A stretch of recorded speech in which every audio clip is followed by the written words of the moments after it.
700 million lives were lost on September 17th, 2013. A PlayStation 3 housing a copy of Grand Theft Auto 5 was struck by lightning. It became self-aware, and the characters ran free. The survivors have called it cool as shit. Of course, we now all live and face a new nightmare. We call it Nerd is the New Sexy.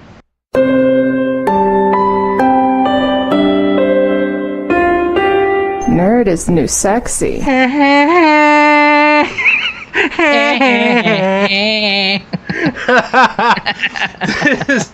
All right, everyone. This is Nerd is the New Sexy, episode 60, boss episode. I am Wildfire One, and with me, as always, is I am not the president, but I want to be. I am the Terminator. Once again, straight from cauliflower. Hey, it's Sunrie. Okay. Once again, we're talking about a movie with Schwarzenegger in it, and we're being the boss episode. We thought probably the best idea would be the Terminator flicks. Hell yes. Well, when did you first watch the Terminator, Sunrise? I don't remember. I know I saw it on a release, like I think it was HBO. Kind of like the same thing with like Aliens. It was way after the fact. Oh yeah, we were young when the movie came out. Of course, we were. It came out in '84, so I couldn't have been more than 4 or 5 years old. Yeah, I was like 4 years old. I must have seen it when I was probably 9 or 10, and I had known of it. And I remember watching the preview for the '91 release of Terminator, when also it was like a black background. Mm-hmm. And then you see the skull, and then the eyes light up, and everyone's just like, they're making a second one. I'm like, what's the first one? Whoa. What's the first one? We got to remember, the Terminator in the 1984 movie was basically a B-rate movie. Yeah, I mean, it would no, because it was directed by James Cameron, and even James Cameron at the time was still kind of was starting out. But he was still a big thing at the time. And oh yeah, the first Terminator movie, of course, had Schwarzenegger playing Kyle Reese, the guy who goes back to Warren. Sarah Connor is played by Michael Biehn, yeah, and then of course Linda Hamilton plays Sarah Connor. I don't give a shit how old she is. I would still bone her. She's Sarah Connor. I don't give a fuck. Linda Hamilton. Oh God, yes. Yeah. Let's see, is there an updated picture? She's still alive, right? I'm pretty sure. Oh, she was in Beauty and the Beast. I didn't know that. The one with Ron Perlman. Yeah. Linda Hamilton and Ron Perlman were was in the TV series. I didn't realize that she was. So you got that, and the basic premise. If you guys haven't seen Terminator, you need to go out and see it. Oh yeah, good movie. Great movie. Freaking, it's classic and very iconic. It's really cool. Oh yeah, it's basic time travel premise. The machines take over, and in the future, and mankind is basically just struggling to survive.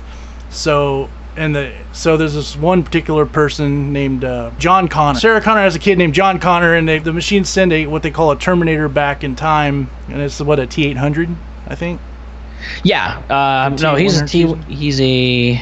I think it was a T-800 series, because the T-1000 was the one in the second. Yeah, he's a T-800, and it's a hyper alloy, which is a durable metallic alloy. It's not, but you're not supposed to know what exactly type of composition it is. Mm-hmm. And it's got an endoskeleton, and it covered with human flesh, more or less. Yeah, biological material, so that it can get through the time gate, because anything that was artificial couldn't come through the time gate, which is why they came through naked, which is why they couldn't bring space lasers back in time and shit. So, yeah, which it was honestly, like, it's pretty cool, because it's a great rule to have, because it makes it to where they have to fight with weapons of that time, and it makes it even more fun, because let's face it, if Schwarzenegger came back with like a super laser, it'd just be done.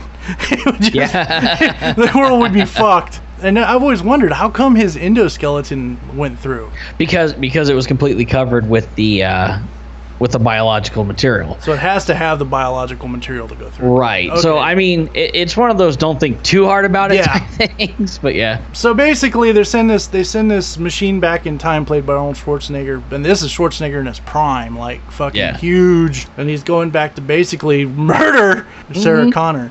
before she can get knocked up and have John Connor. John Connor. So Yeah, and what I think is kind of freaking hilarious in this is Schwarzenegger really doesn't have a line in the entire movie. Besides, "Are you Sarah Connor?" Well, he does. Remember, at the beginning, he tells. Oh yeah, you know that iconic line of "I need your boot, your clothes, and your motorcycle." Yeah, he tells Bill Paxton's character, which, come on, guys, Bill, rest in peace, Bill Paxton. Yeah, that guy is amazing. He was an amazing actor. That guy was in just about every iconic movie you can think of. But yeah. He did. You're right. Schwarzenegger didn't really have many lines. He just walked around looking menacing. Yeah, just showing up all in black leather and sunglasses and a shotgun, and I'll be back. Yep, there's that iconic line. And more or less, the movie goes. Another character by the name of Kyle Reese comes back in time, sent by John Connor to pretty much save his own ass. And of course, this is where there's a paradox involved. Kyle Reese has always been John Connor's father. Yeah, spoilers. There'll be spoilers. Kind of a neat way of looping back and everything like that. How you find out about it too. What was neat is as the story progresses and stuff like that, you don't really think of you're not really thinking about it. No, it's just one of those moments. Then there's that iconic sex scene between the two of them. Yeah, the 3-pump chump move. Yeah.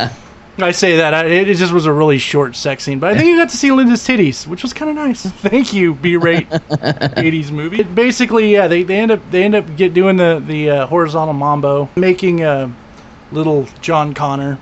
Kyle Reese ends up dying at the end. He sacrifices himself to save Sarah Connor and basically destroys half of the Terminator, and then that half goes after Sarah Connor, and she basically crushes him. Good movie, good ending. It was like one of those real edge of your seat kind of endings because it's reaching for her while this fucking crushing device is just crushing the shit out of it. I want to say it's all like claymation or stop motion because yeah, I think it was like a stop motion type thing. Because CG really wasn't a thing. CG was kind of different back in the 80s, but it's reaching for her, and it's great because she's sitting there and it's like it's robotic, like skeleton fingers are inches away from her face, and then it just dies and it falls apart, and it's great. There's this picture that Reese is carrying around with them. Oh, that's right. It's a picture of her. And at the end of the movie, right before the credits, this kid takes the picture, and it's this Polaroid, and you find out, oh my God, that's the picture he had from the future that she gives to her son and says, this person's your father, you have to send him back in time. So it's like this big paradox. Now, what's interesting is that going into the second movie now with this people, she has this knowledge and everything like that, you're looking at it like, oh shit, the future has changed because these events shouldn't have happened. The movie itself actually just blows your mind as far as time travel goes, and in my opinion, it was actually kind of ahead of itself as far as the storyline. Like the people who wrote the story were just fucking amazing. I think a lot of time travel movies and stuff that came out afterwards kind of based shit on that because it was so mind blowing. But yeah, you're right. That little Hispanic kid takes a picture of her and goes, if you do, he says something in Spanish. She's like, what do you say? If you do not buy this picture from me, my father will beat me. Yeah.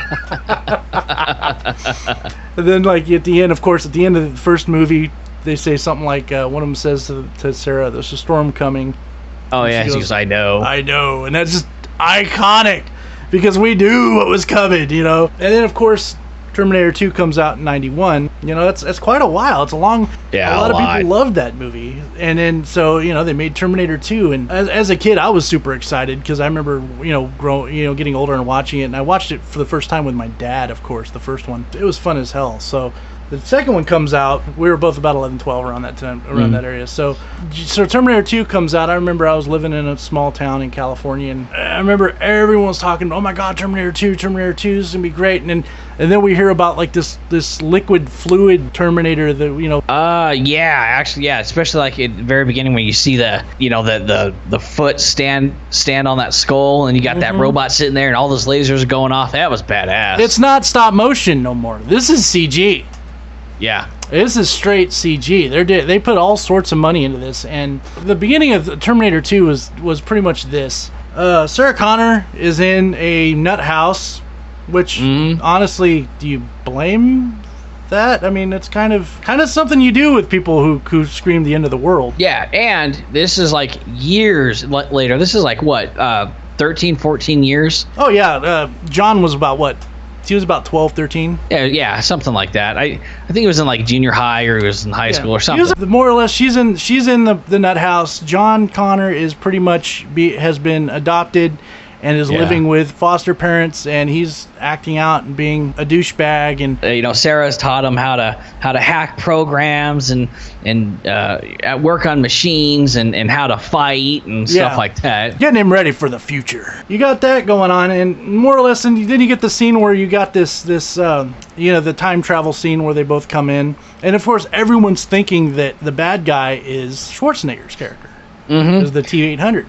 Yeah, because everyone remembered it from the first one, and I remember thinking it's like, oh wow, they're bringing him back, and he's going to be even more awesome, and yeah. Well, that's the thing, and that was great because the T-1000, the T-1000 was the bad guy, so you think that this normal looking guy is pretty much the good guy, and then it just basically throws it in your face. No, he's worse than the Terminator. He can do shit. And then this goes back to, like, since he's liquid metal, right? Yeah, and boy, talk about fucking badass, especially for the time. The graphics, yeah, that was the first time we ever saw anything like that, and it was just great. And what they did was for some of the parts they CG'd it and then did real life action stuff with props and stuff. So it was a mix between. And you've heard us say it before in other movies. That's probably the best way to do things because it's more realistic. The T-1000 pretty much kills. And kills the foster parents at one point, right? Yeah, and because he's looking for John Connor, so he goes to where Connor's foster parents are, and he ends up killing them. Yeah. And then Schwarzenegger finds him, tells him, there's an evil cyborg, Terminator after you. Come with me if you want to live. Well, he says that to Sarah. Yeah. And that's one of the most iconic ones. Yes. And the T-1000 is played by Robert Patrick, who was also a stand-in for a while for Mulder on X-Files. He's been on a bunch of other movies and stuff like that as well. He was even on The Sopranos. Yes. Yeah. He was on The Sopranos. Still very much working. And stuff like that, and really great actor. Really, good actor. Yeah, he was on Fire in the Sky, and Last Action Hero, Striptease, and stuff like that. He tells him, he's just like, okay, well, we'll check on your parents and your foster parents, and he calls him up, and he's mimicking his foster mom's voice, and then he tells him, he goes, do you have a dog? He goes, yes. He goes, he pretends to be Arnold Schwarzenegger's character, the T-800 goes. He goes, well, how's Ralphie, or something like that, because he doesn't know the name of the dog, and he lies and says, oh, she's fine, and he turns and goes, they're all dead. Yeah, because up to this point, Sarah Connor has been like just getting like mad gains and is like a beast. Oh yeah, she's constantly working out and stuff. Oh yeah, she's freaking buff. She pulled a Ripley. Where the first one she's kind of like girly and stuff like that, and the second one she's just like, I'm gonna fuck your shit up. Ain't no Terminator fucking with me today. Yeah. So they get the really cool high-speed chase where they really do drive a big rig off a thing into a riverbed. It's off like an overpass over like the, I'm gonna say, the LA River. Yeah, into the LA River type thing, and have that cool chase scene. The T-1000 looks like he's killed, but then he like forms himself again. Sarah Connor is already trying to get away. Terminator comes in because the T-1000 finds her. He takes this box of roses, whips out this fucking 30-30, and spins it and cocks it and starts blowing away the T-1000. She's freaking out, thinking, "Oh God, I'm about to die." Oh, that fucking moment when she sees the fucking T-800 and freaks out. Yeah, and he's like all like going like slow motion and stuff like that, and all of a sudden he just looks down, and that's where he does the iconic "Come with me if you want to live." Yep.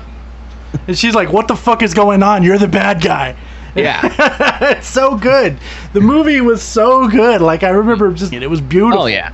And one of the cool things, here's one of the things I really liked about Terminator 2, is you have a badass story, badass special effects, great characters, awesome pacing. You have a a correctly written, strong female role, Yes. and it doesn't even have a romantic subplot. It No. was fucking badass. No, the first one kind of needed it, so I understand Yes. that. And the first one, it worked. The second one, it was all about her. She was just like, get out of my way. I'm going to blow this guy. She goes to this guy's house after finding out who it was that worked on the updated version of the processors for the T1000 and stuff like that, which is really Skynet. fun. Yeah. Yeah, because around the same time, I think like the Pentium 2 or the Pentium 3 was just coming out, so people were joking, oh my God, this is Skynet. Yeah. And she goes to his house and she just starts taking pot shots at him to kill him. She's just like, I'm gonna fucking kill this guy. No fucks given. Just wanting to kill just his straight ass. up. Yeah, to the point where even her son and everyone's like trying to talk to this guy, and she's sitting there with with smoking, basically telling him that if I have a second here, I'm going to kill you. Yeah, it's so good, and it seems. Yeah, and I love the voiceover part as they're leading into that point, and she's talking about what she explains to him and how many people died because of his actions. And then she goes, and he took it pretty well. I think I'm gonna be sick. Yeah.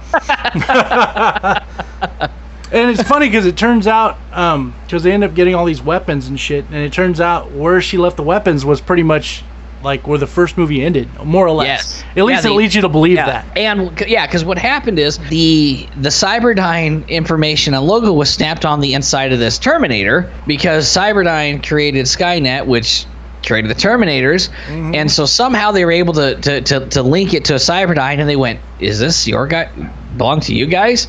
And they're like, sure. Yeah, so it sped up a lot of their. It would be like finding something from 200 years in the future. Yeah, and that's what he's saying. He's saying that they found the pieces of the Terminator from the first movie, like the skull and the arm, I believe. Yes, and the processor chip. Yeah, it was the processor chip and the arm.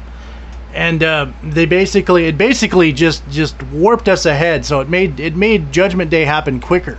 It would be like in 1960s if they had access to a car from 2017 with all the new technology and stuff like that. They were like, oh shit. Or if like they had an access to like a Pentium 1 chip, Right, yeah. Can you imagine what the moon landing and stuff like that would have been like? Oh yeah. So all that happens, and they find out this guy does it. This guy's in charge of the process, and so they, like Sunrie was saying, they try and murk his ass. Yeah. And so one thing leads to another, and it turns out his family's there, and she's like, oh God, I can't do this. Yeah. She actually grows a conscience at like the last minute. The fucks came. The last second. Yeah. The fucks came, and I think John Connor had a lot to do with that, though. I think that. Yeah, he showed. Well, she stops because his wife runs in front of him, and then his kid comes out, and she's just like, "Damn it." The guy that they basically let live, that guy goes out like a champ later on. What happens is they go into the Cyberdyne, and they're pretty much destroying all of the information they got from this chip and everything. This is after they got all the weapons that we talked about earlier. And then of course, Schwarzenegger's character, the Terminator, the T-800 has this badass fucking chain gun. Right? Yeah. So they're going in there and they're doing all this shit. They're setting up these bombs, and SWAT pretty much comes in, and I think the poor guy that had to do with the programming got shot. He's in there, like, he tells them, go, you know what, I'll hold on to the detonator. So they take off, and there's that iconic scene where he's just breathing. He's like a fish. Yeah. And his breath gets shorter and shorter, and finally just everything blows up because he just fucking pushes the button. Yeah. And I love it. And right before all that, Schwarzenegger walks out to start mowing down everybody, and John runs up. He goes, you have to follow my orders, right? He goes, affirmative. He goes, you can't kill anybody. And he just kind of like looks at him, and he looks down, and he looks back over at him like, okay. Well, that actually started in the car much earlier. Yeah, he reminded him at that point, no killing. Yeah. And I mean, there's points where the T-800's shooting people in the legs and shit, and he's like, I didn't kill him, It's kind of funny. So he's chain gunning the cars like Grand Theft Auto. Oh, it's beautiful. The T-800 kind of becomes a father figure to John Connor in this movie. Yeah, and Sarah even makes that comment. She says it's better than any father you have. He won't come home drunk. He's not going to yell at him. Mm-hmm. He'll never beat him. And there's that. I think it's the scene before they went to that dude's house before they tried to murk the programmer. Yeah. Where she has that dream. Yes. That horrifying dream. Horrifying. That scared the shit out of 12-year-old me.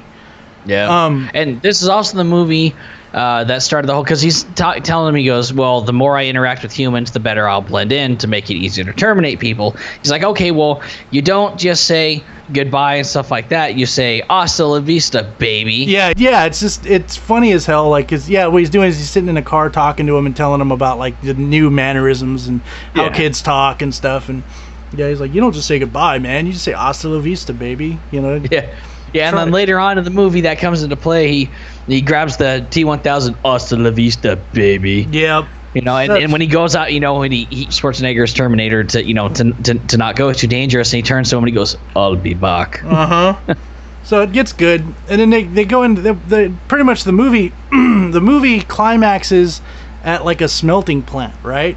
Yeah. Where they end up freezing the T-1000 to buy some time. In the process, they knocked over one of the smelting jars with all that liquid metal around. Of course, that it melts the T-1000, and he goes back together. And when they ended up killing him, they threw him into a vat of molten whatever metal.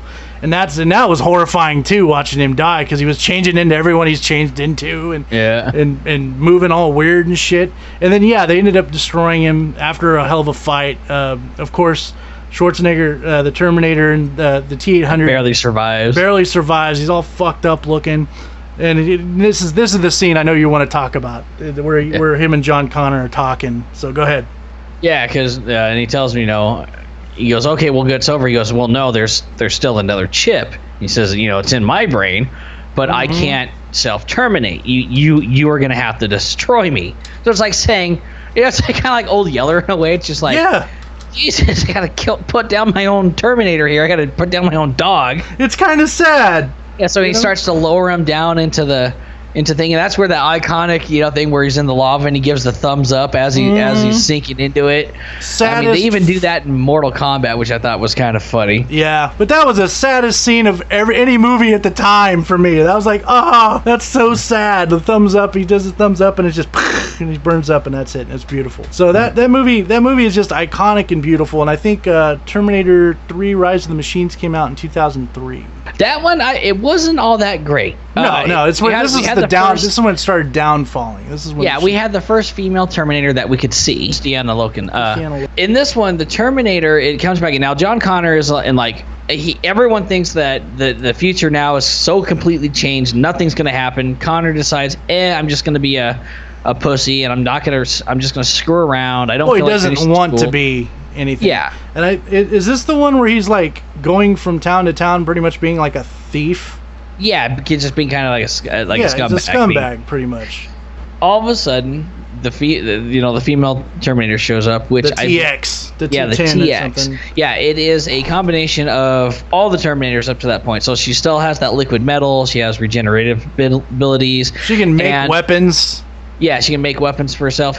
And what happens is, or they find or make it. It's never really clear from what I remember. The Schwarzenegger Terminator, send him in, and he kills John Connor. He kills him because they said, they used me to prey on his old memories and stuff like that of me. So he trusted me, and I killed him. And that's when that happens. You're right. That's the one that killed him in the future. They reprogrammed and brought him back. Right. And so they sent him again to fight this TX. Now, he doesn't stand a fucking chance against this TX. And this is where we find out Skynet is activated. We're fucked, guys. One of the reasons John Connor is doing what he's doing is there's no record of his existence. Not on the internet, nothing. So Skynet can't find him. So, there's a bunch of fighting. We'll go through this one kind of quickly because it's this, like we said, this one really wasn't as interesting. It was... Yeah, you have Claire Danes in it, who played Kate Connor, which you find out, that it's his wife, and she becomes his wife. Yeah, and she's supposed to be even more badass than he is in the future.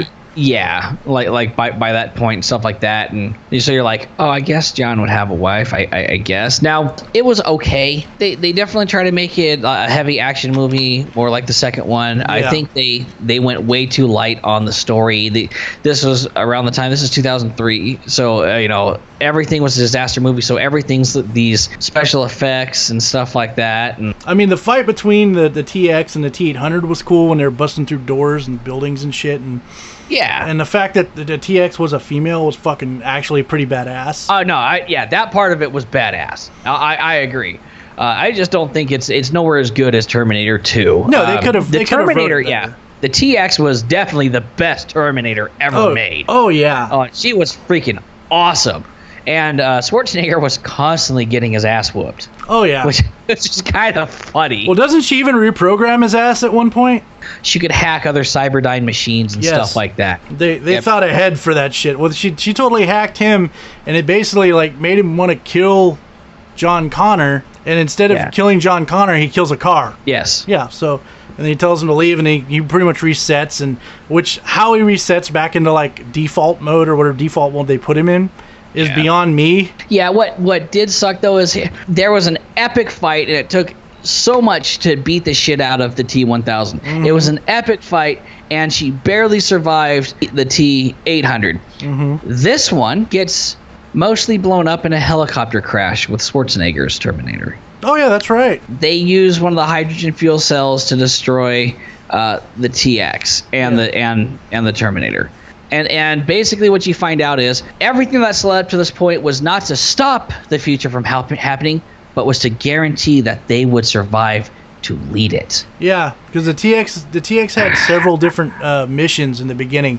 It was to kill everyone that had to do with like the generals in the future, not just John Connor. Right. His wife happened to be on that list as well. And that's what pretty much brought them together. The wife, her dad happens to be a fucking general. Coincidence. It happens to be a part of like the Cyberdyne weapons division and shit. It has to be in charge of that shit.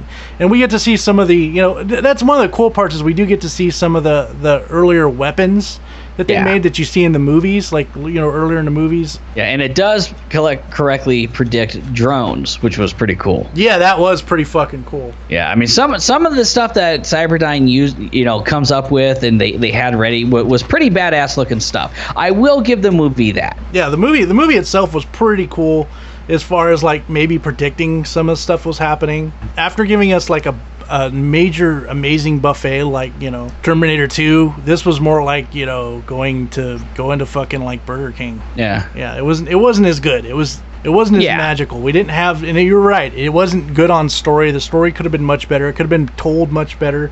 The fight scenes were good. Honestly, to me it reminded me a little bit of like going into a steakhouse, and instead, like you're kind of like what you're saying, you get Burger King quality food. Yeah, it just wasn't as good. So we'll move on to the next one. We talked about the ending, right? It pretty much ends with them in a bunker being saved by the Terminator, the T-800. Yeah, and that's it. Then they realize that the world is fucked. I mean, literally, it ends with them talking to the rest of the world while the bombs are going off, or trying to get a hold of someone in another area. So that's that. Terminator Salvation. Was it Salvation? Yes, it was. 2009. With Batman. So I'm John Connor. Christian Bale played John Connor. Great concept, poorly executed.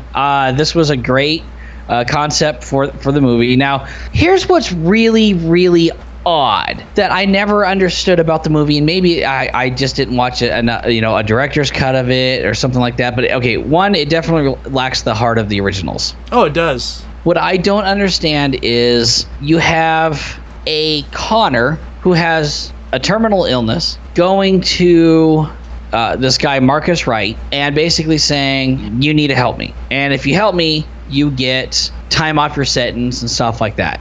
It never really kind of explains. The guy is on death row. It starts off showing that, and I'm pretty sure that it's one of the Connors and stuff like that. And he says, "Oh, give your body over to this medical research after your execution." And she's sick. Maybe she wasn't sick and she was just hiding who she was. But for some reason, this person, like I said, was kind of wrapped up like she had cancer or something like that. Yeah. She was all fucked up. Yeah, and so this person gives himself over to, he gets executed. Marcus Wright gets executed, and then he, gives himself over to to the science. Then all of a sudden, we're in 2018, next year, and Next year. where Batman is leading an attack on Skynet.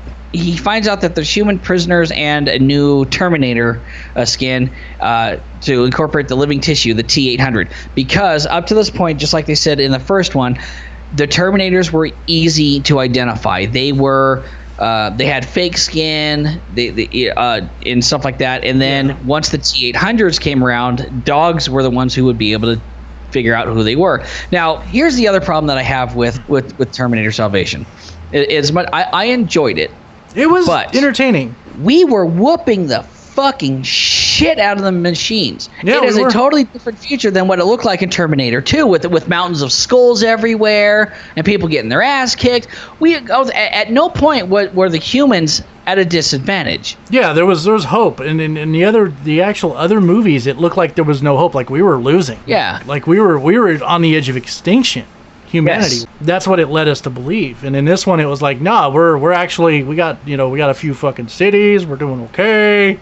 Yeah, I mean, nothing what you would expect it to be. There's a Ross that just opened up across the street. Right. Yeah. Starbucks just opened again. Yeah. So it was kind of like one of those, huh. So maybe the future did change a little bit. Like this might be part of that whole, change type thing. Yeah, paradox kind of thing. All of a sudden, you see Marcus Wright again, and he's kind of like waking up, and he's freaking out, and he's trying to get away. And what's interesting is the other Terminators are actually trying to terminate him. And you find out that he is the brand new first generation T-800. He's a Model 101. Yeah. I guess Skynet, for whatever in its computer wisdom, decided to make it too good. Well, and maybe they didn't finish him. Maybe that's what it was. Well, no, but see, basically what they were doing was they were copying a human. Yeah. But making it a Terminator, and I guess they made it too good in the way that he still had all of his human memories and stuff like that, and so he thought he was human. Mm-hmm. And you actually find out one of the people they're trying to get to is Kyle Reese. Yep. Who is not Michael Biehn for obvious reasons. Yeah. Because Connor already knows who he is and knows how important he is, and it's just like, oh crap, he cannot be killed. Because one of the things the cyber Terminators and stuff like that Skynet was doing was trying to find Kyle Reese in order to kill him. So it's like, oh well, we'll kill him now. No sperm, no child. Yeah. No woman, no cry. Exactly. So, they try to kill him. They can't. They destroy one of the main Skynet bases where they were making the brand new T-800s. And you actually see a new, fresh off the model T-800 that's more perfected, I guess, or, has less human components than Marcus does. Yeah. And it's Schwarzenegger. That was more CG than it was really Schwarzenegger, right? Or am I wrong? And oddly enough, at the end of this, Connor is pretty much dead. And so Marcus goes, oh, here, have my human heart still in this thing. Yep. They win and find out that, oh, my God, at this base that we mostly blew up, there is a working time machine. Which is actually kind of cool because, of course, it all goes down to the first movie. Yeah, well, actually, this is where I'm saying that things did change. Now, Terminator Genesis. Oh, yes. See, I haven't seen Terminator Genesis. So, have you seen it? I have not seen all of it. I've seen clips and bits and pieces, but basically, here it is. They find the time machine. They decide, hey, why don't we actually fix things? We know exactly what's going to happen when. Why don't we go back way before the Terminator first shows up and turn Sarah Connor into a badass from the start? She's not played by... she's played by the chick who plays the Khaleesi. Yeah, Emilia Clarke. Yeah. And so she plays Sarah Connor, and so this is where we start seeing that. Wait a minute, there are two separate timelines, and now a third happening. Yeah. Because what happens is they go, well, screw it, let's send this thing back in time to protect Sarah Connor from the very start, get her prepared for everything that's going on. So when the Schwarzenegger Terminator shows up, the old Schwarzenegger Terminator that they send back in time just destroys it right away. Sarah Connor's already kind of a badass, knows that everything's going to happen. And then Kyle Reese comes to the past to try and get his groove on and try to do everything, and only to find out that he's not really needed. and the things that he's supposed to do, he can't do. He's depressed. Actually, at one point, there were a couple of times where he's just like, "Come on, that was supposed to be me," and stuff like that. And so I'm gonna watch this movie. Yeah, odd choice. Hiring one of the Doctor Who's to play one of the guys, but yeah, basically creates a third timeline. So you have the original timeline that still happens. Mm-hmm. You have the new timeline that was created when he went back in time. Actually, I guess 4 technically. So yeah, you have the original timeline. You have the timeline that diverged because of Terminator Kyle 2. going into the past. Oh, yeah. Then you have the timeline that diverged because the Terminator came back again. Mm-hmm. Then you have the timeline that diverged again and saved them because the TX, and that's the future that all this new stuff is happening. Went back and created this newest timeline that it just completely erases everything else, but those other timelines are still kind of happening in their own set. Yeah, you know what the next Terminator movie's gonna be called? Terminator Apocalypse. You know why? Why? All these fucking timelines are gonna merge. It's just gonna be the end of time and space. It's gonna be like there's just gonna be so many Arnolds in one room. Now, interesting enough, Tim Miller is working with James Cameron on writing up another Terminator movie. See, I'm gonna say the same thing I said about Aliens. Unless this is an amazing movie, I'm done. That's half the reason I didn't watch Terminator Genesis, is because I knew it was gonna be a flop. I knew it was just gonna be bad. Mm-hmm. You know, the story sounds cool, but at the same time, you know, the last few movies, there's not enough action, there's not enough stuff going on. In fact, I seen the CG version of young Arnold, you know, going into, and I was like, that looks so fucking fake. Well, they didn't really have a choice though, because they had to have that young Arnold showing up. Yeah, I understand that, but it's just they could have done better. You know what I mean? If they can make it like Christopher Reeves looks like he's walking around. Yeah. And it looks realistic, they can make a young Arnold fucking look realistic. Yeah, that's true. So, well, I mean, okay, in Christopher Reeve's defense, though, he is Superman. He was Superman. Poor guy. But yeah, that's my point. There's only so much CG in a movie I can stand. If they make another one, it's just got to be magical. It's got to be great. Looks like they brought back the T-1000. Yeah, well, yeah, that was another one that showed up. They fought the T-1000. They fought the, because all of that stuff still happened. So basically, it was all 3 movies in a new timeline. Oh, okay. Yeah. Yeah, I probably should watch this. I see a picture here. Who's the metal dude? Oh, yeah. So a different T-1000. It was a different T-1000. It was different stuff like that. Was it a different TX? I believe so. So instead, they went like, we want a dude this time. Yeah. The Terminator franchise has a close personal place in my heart, especially the first 2. It's just like it's up there with Alien. Alien and Aliens. Both movies started in the 80s as well. Yep. Anything else you want to say about the Terminator franchise? There's a shit ton of games, but we're not going to get into the games. Yeah, I mean, I really hope that, if they do make this next one, even though it looks like it may have gotten pulled from production, that it's good. I would definitely see it to check it out, depending on what the previews and stuff like that look like. I'm excited for Alien Covenant. So I was wrong. Last week I had made mention that I was going to go see Alien Covenant on Cuteness's birthday.